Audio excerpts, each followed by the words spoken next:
Americans will spend an estimated 7.1 billion hours and $148 billion just to file taxes this year. And with the tax deadline just 5 days away, the National Taxpayers Union has released its annual tax complexity study, which will only get worse, they said, if Congress doesn't act to look and lock in those key provisions of the 2017 tax cuts. Joining us this morning is the Vice President of the National Taxpayers Union, Brandon Arnold. Good morning to you, sir. Good to see you, as always. Good morning. Real reform means more than just about lowering rates. So talk about this study and what else your organization found, including the billions lost in productivity just to file taxes.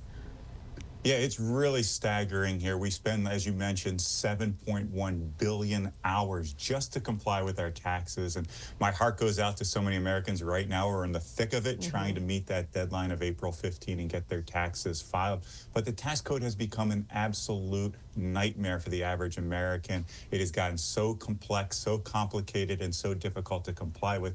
We all know we would rather be doing virtually anything rather than completing our taxes each and every year.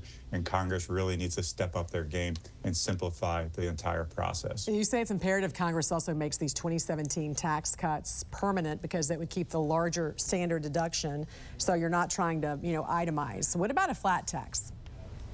Yeah, you're totally speaking my language here, Jen. I would love to see a flat tax. That's kind of the holy grail of tax reform, where you bulldoze the entire tax code, simplify it to the point where you only have one rate or just a few rates. That would be a dream. But in the meantime, we're just trying to extend what was passed in 2017. One of the best things about that bill, as you mentioned, was the doubling of the standard deduction. So now more than 91% of taxpayers can take the standard deduction rather than itemizing the much easier, simpler process. And we need to make sure that's locked in, because otherwise it's going to expire at the end of this year. How badly is the IRS in need of a tech upgrade?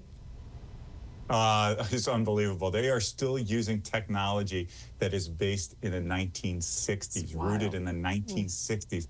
It is mind-blowing that they have prioritized other functions such as enforcement and auditing when they ought to be focused on things like modernization and customer service. Really unbelievable. And that is a major reason why taxpayers are struggling with the tax code right now, because they don't understand how to complete their taxes, and they're not getting a prompt response from the IRS when they bring questions to them. Yeah, and we're seeing so many more gig workers now, to your point. So how challenging and burdensome are these, 1099 reporting requirements this year? Yeah, the economy moves fast. We're seeing this proliferation of gig workers, people who are delivering groceries, who are driving Ubers, things like that. It's a completely different economy, and the IRS isn't prepared for it. Unfortunately, under the Biden administration, they worked with Congress and cracked down on gig workers, creating more complexity, more paperwork filing for people that are doing things just as simple as clearing out their basement and selling unneeded junk. They can get ensnared in this 1099-K process and get forms. So unfortunately, the tax code too often moves in the more complicated direction rather than towards simplification. Where should the IRS begin, Brandon, with making some of these changes? Well, the first step should be an easy one, and that is, let's get an IRS commissioner in place. We have cycled through a couple temporary commissioners since the start of this administration. It's time to have somebody at the IRS that is willing to roll up his or her sleeves and actually prioritize modernization and taxpayers.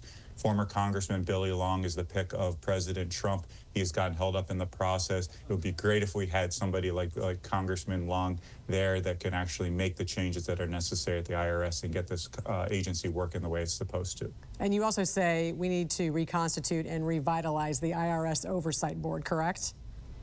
Absolutely. That was created back in the 90s, and we haven't had a functioning oversight board for many times. We need an external body that can look at what IRS is doing, provide them with constructive criticism, and hold their feet to the fire when they are not treating taxpayers properly. Vice President of the National Taxpayers Union, Brandon Arnold, thanks for joining us. Thanks, Jim.